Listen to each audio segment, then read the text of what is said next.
Morris POV. Hindi ako aalis dito. Kapag umalis dito, hinayaan ko na rin si Susan na gawin ang gusto niya sa boyfriend ko. Hindi ako papayag. Kapag wala ko dito ay mas lalo siyang gagawa ng paraan para ahasin ang boyfriend ko. Paulit-ulit ko tong pinag-iisipan at hindi na magbabago ang isip ko. Mananatili ako rito kasama sila. Huminga ako ng malalim bago ako lumabas sa silid ko. Tinawag na kasi ako ng kasambahay para bumaba dahil kakain na.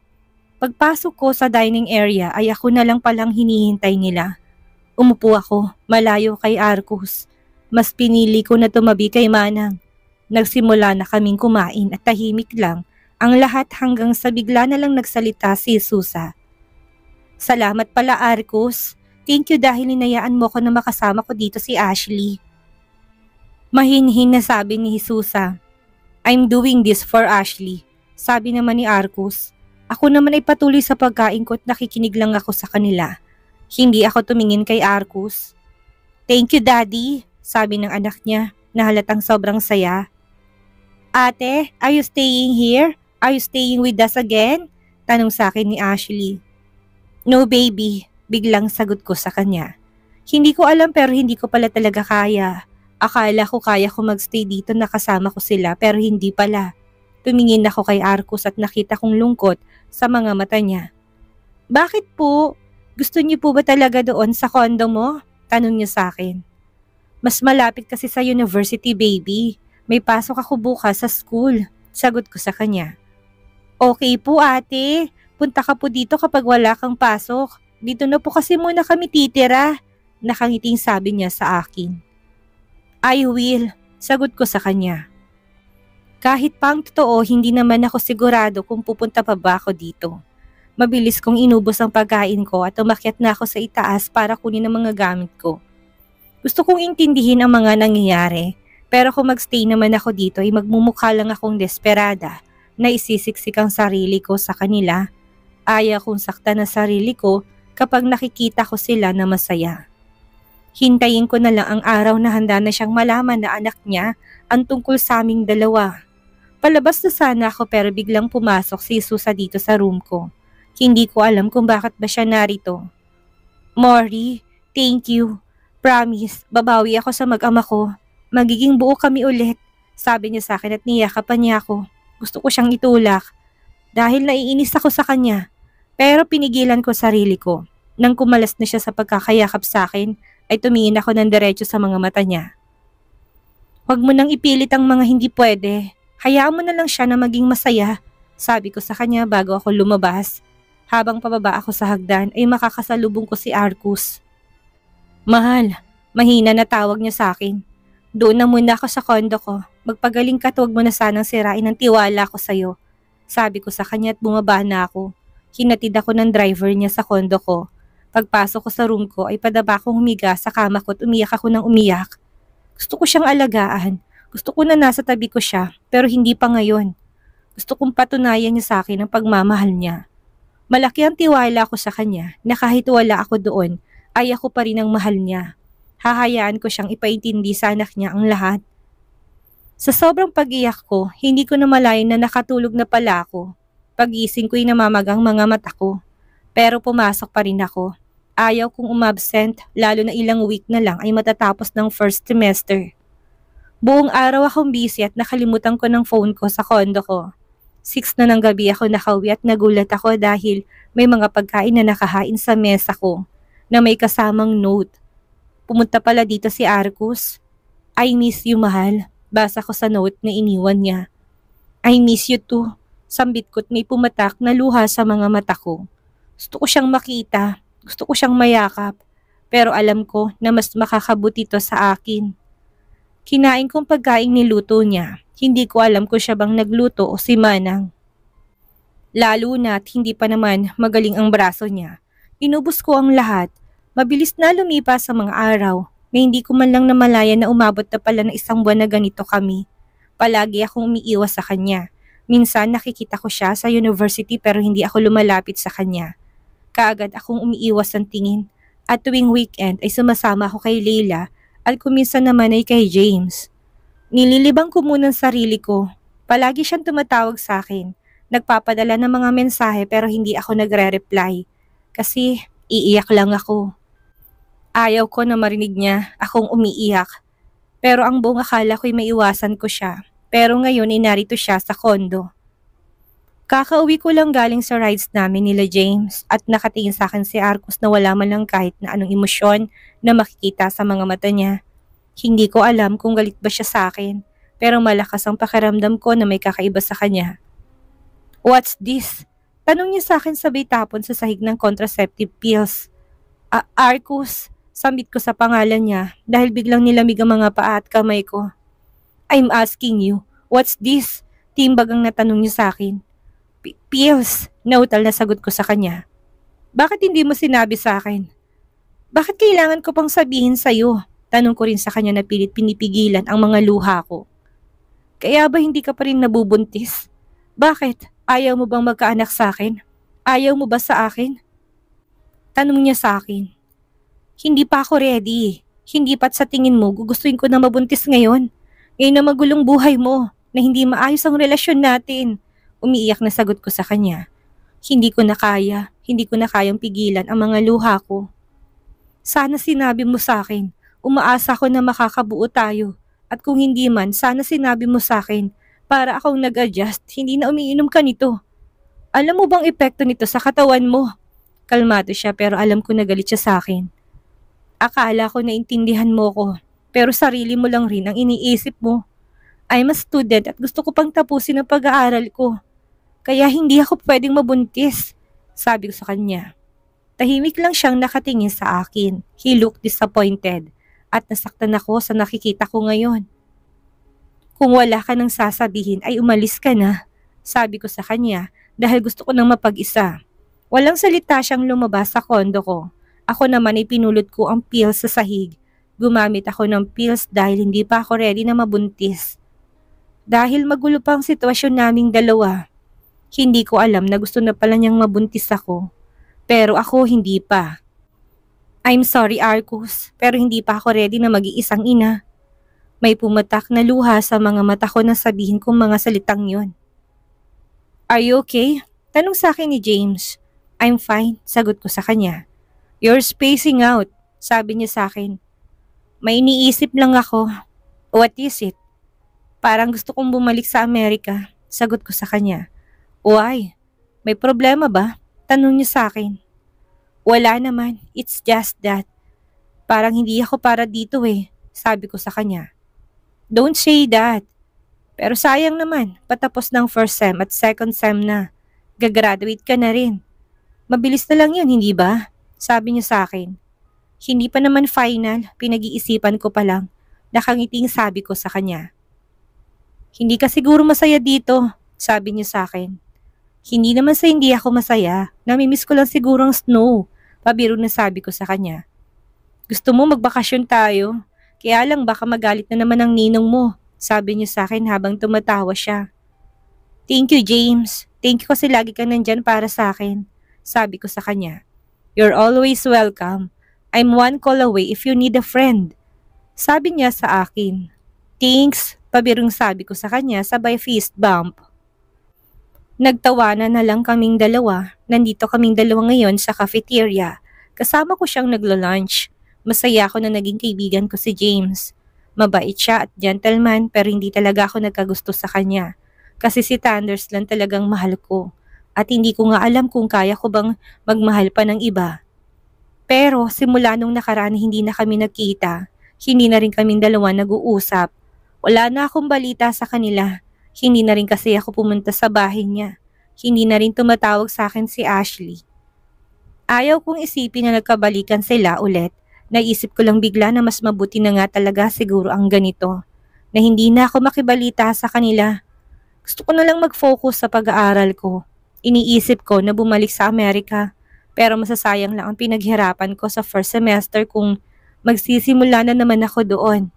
Siguro magtitiis na lang ako hanggang sa makagraduate ako dito. Sa bawat paglipas ng araw ay mas nare-realize ko na siguro nga hindi ganong kalalim ang pagmamahal sa akin ni Arcos because he didn't make an effort na magkaayos kaming dalawa. Siguro nga ay ayaw na niya sa akin. Baka nga nagkaayos na silang dalawa ng asawa niya. Kahit ayaw ko, ay pumunta ako dito sa opisina niya sa Capitol. Pwede ko bang makausap si Gov? Tanong ko sa sekretary niya. Bago na yata itong sekretary niya dahil wala na yung dating malandi na sekretary. Itatanong ko muna, Miss Mori. Nakangiting sabi niya sa akin. Sige, thank you. Naghintay ako dito sa labas. Ilang minuto rin ako naghintay bago lumabas ang babae. Pero nagtaka ako dahil magulo ng buhok niya nung lumabas siya sa office ni Arcus. Pasok na po kayo. Nakangiti na sabi niya sa akin. Binaliwala ko itsura niya at pumasok na ako. Pero parang nagsisi ako na pumasok pa ako dahil inaayos ni Arcus ang damit niya. Nasasaktan ako sa iniisip ko. Ang posibilidad na may ginawa silang dalawa dito sa loob ng office niya. May ginawa ba sila? Tanong ko sa sarili ko habang nakatingin ako kay Arcus. What are you doing here? Malamig na tanong niya sa akin. Gusto lang kitang makausap ng maayos, sagot ko sa kanya. Why? May dapat pa ba tayong pag-usapan? Tanong niya sa akin na hindi man lang ako tinitingnan. About us, I want to make it clear to you, sabi ko sa kanya. Us? Meron ba? Tanong niya sa akin. Wala na nga talaga siguro sa'yo, pero gusto ko lang sabihin sa'yo na hindi ko pinagsisisihan ang desisyon ko. Mag-break na tayo, sabi ko sa kanya. Nakatingin ako sa kanya at parang baliwala lang sa kanyang sinabi ko. Hindi pa rin siya tumingin sa akin. Nagtatanong na tuloy ako sa sarili ko kung bakit ba ayaw niya akong tingnan. Sige, aalis na ako. Paalam ko sa kanya, tumalikod na ako sa kanya. Wala akong narinig na kahit na ano salita mula sa kanya. Siguro nga'y baliwala na ako sa kanya. Siguro nga ako na lang nag-iisip na meron pang kami. Siguro ay matagal na niyang pinutol ang meron kami. Habang naglalakad ako palabas sa Capitol ay parang babagsak ng mga luha ko. Pero pinipilit ko lang talaga ng pigilan. Nag-drive ako hanggang sa hindi ko na malayan nakarating na pala ako sa may tabing dagat. At dito na nagsimulang bumuhos ang mga luha ko. Kung nakikita lang sigurong puso ko ngayon ay sigurong durog na to. Okay lang yan. Magiging okay ka rin. Kausap ko sa sarili ko habang pinupunasan ng luha ko na patuloy na umaagos na para bang wala siyang balak na tumigil. Tandaan mo, maganda ka. Bata ka pat hindi dito titigil ang mundo mo. Sanay ka namang mag-isa, hindi ba? Ilang buwan lang naman at ka-graduate ka na. Pwede ka na ulit bumalik sa Amerika. Hindi mo kailangan ng lalaki sa buhay. Kaya mo, hindi ba? Kaya mo. Kumbinsi ko sa sarili ko. Iiyak ako ngayon pero alam ko na sa mga susunod na araw ay magiging okay na ako. Siguro nga hindi kami para sa isa't isa. O baka hindi ito ang tamang panahon para sa aming dalawa. Ayaw ko magalit sa kanya kasi ginusto ko naman to eh. Kagustuhan ko naman at hindi naman niya ako pinilit. Late na ako nakauwi sa condo ko at kagad rin ako natulog. Kinabukasan, nakatanggap ako ng tawag mula kay attorney na okay ng mga papers ng bahay. Nailipat na sa isang orphanage. Sakto dahil patapos ng pasok kaya may time ako na pumunta doon. Mabilis na lumipas sa mga araw at tapos ng first semester ko. Kaya naman pinili ko na pumunta sa orphanage. Nagdala ako ng mga kailangan ng mga bata at ng mga matanda. Malaki ang bahay namin kaya hinati ito sa dalawa. Bala ko rin na pataasan para naman magkaroon ng maraming mga rooms. Ngayong araw ang nagpipinta ko sa mga silid ng mga bata. Nilagyan ko ng mga design para naman matuwa sila. Bukas kasi lilipat na sila dito kaya naman minadali ko na. Nag-hire na rin ako na magiging kasama ko. Tulong-tulong kaming lahat. Kasama ko rin si James dito ngayon at ganoon rin ang mga classmate ko na naging kaibigan ko na. Kinabukasan ay may mga dumating na donations. Natutuwa ako dahil malaking tulong rin ang vlogs ni Leila. Nung nakaraan na featured sa vlog niya, ang tungkol sa mga batang ulila. Habang nakatanaw ako sa mga bata ay masaya ako. Kasi kahit nawala silang pamilya, ay nakukuha pa rin nila ng ngumiti. Hindi ko inaasahan na darating ang mayor at ito ang daddy ni Jesusa. Mori, how are you? Nakangiti na tanong sa akin ni Jesusa. I'm fine, tipid na sagot ko sa kanya. May mga dala kaming laruan para sa mga bata, nakangiting sabi niya sa akin. Thank you, formal ako nakikipag-usap sa kanya. Ngumiti siya sa akin at iniwan niya ako para pumunta sa mga bata. Hindi niya isinama ang anak niya. Sigurado ako na sunod-sunod ang dating ng mga politiko dahil ilang buwan na lang eleksyon na naman. Kita ko na may mga kasama silang vlogger.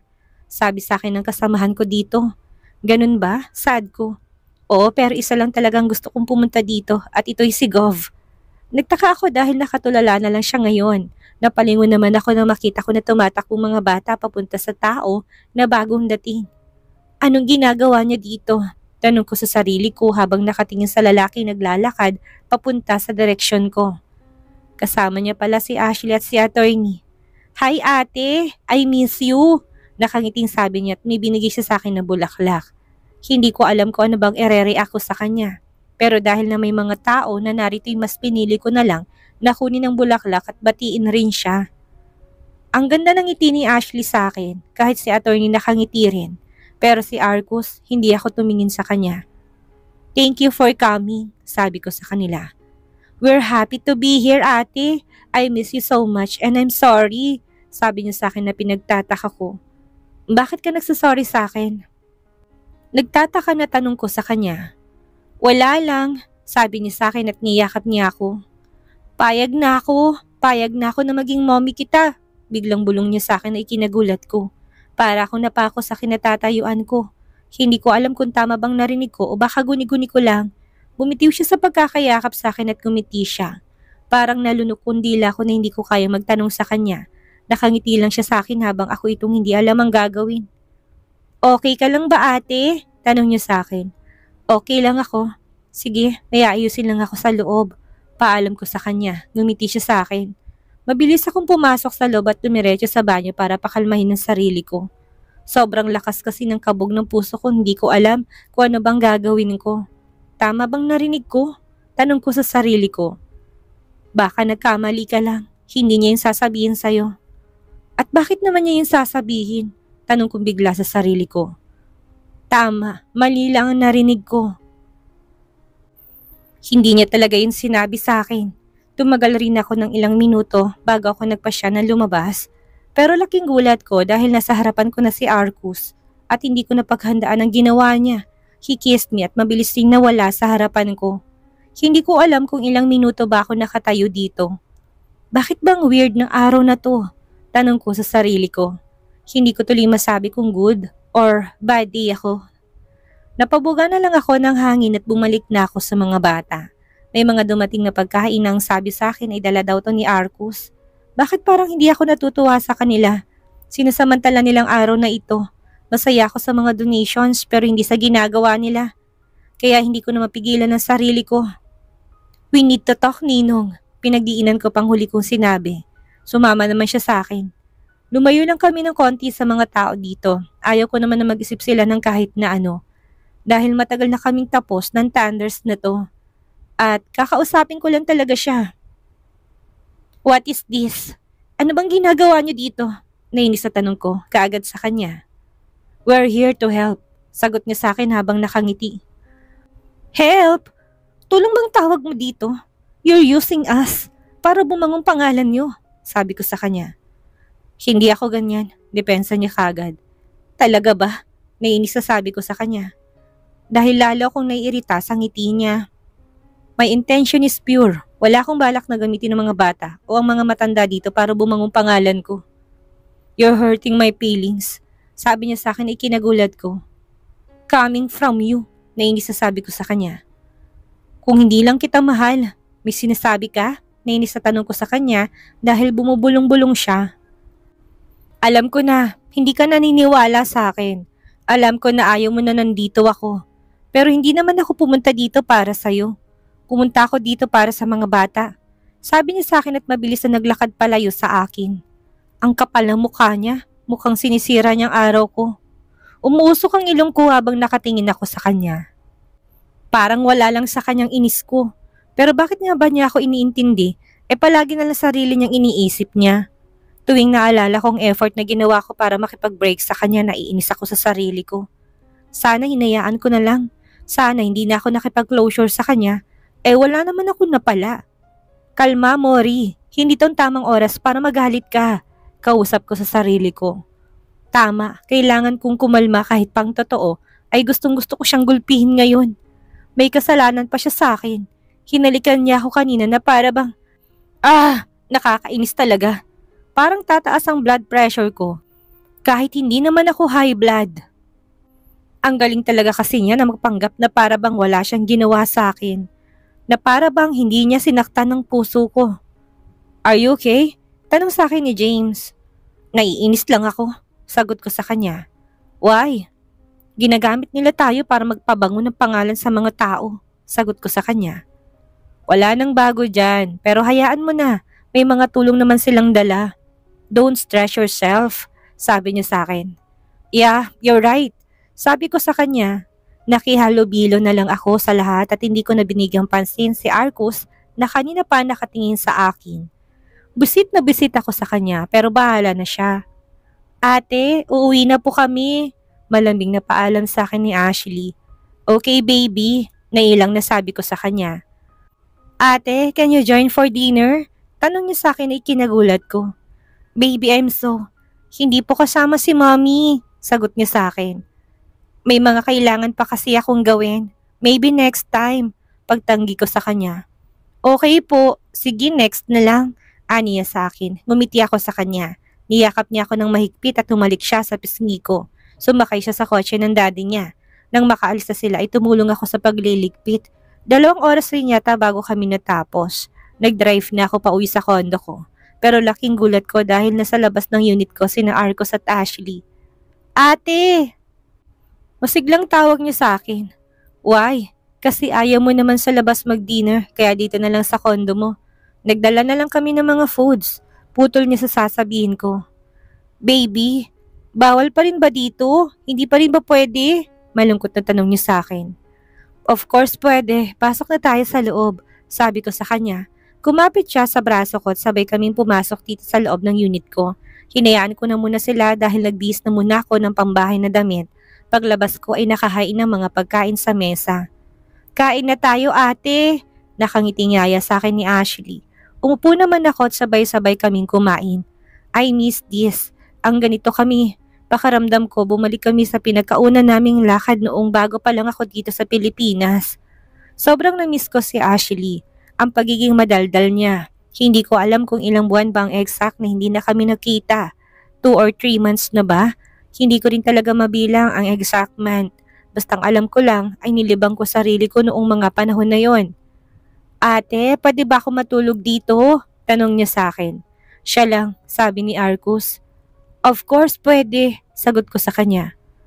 Wala akong makapang-inis sa puso ko para kay Ashley. Hindi naman ako ganun kasama para idamay kong bata sa inis o galit ko kay Arcus. Nang matapos na kaming kumain, ay umalis na si Arcus at kami na lang dalawa ni Ashley ang naiwan dito sa kondo ko. Pinahiram ko na muna siya ng damit ko. Masasabi ko na malaki na nagbago sa kanya. Mas tumangkad siya pero napansin ko na pumayat siya. Ate, I'm sorry kung nahirapan ka ng dahil sa akin. Biglang sabi niya at umiyak siya. Nataranta naman ako. Baby, bakit ka ba umiiyak? At ano bang sinasabi mo? Bakit ka ba nagsasorry sa akin? Sunod-sunod na tanong ko sa kanya. Kasi, bakit nga kaya tila naging emotional si Ashley pagdating kay Mori? May alam na kayang bata tungkol sa relasyon ni Mori at ng daddy niya? Yan ang ating aalamin sa susunod nating kabanata.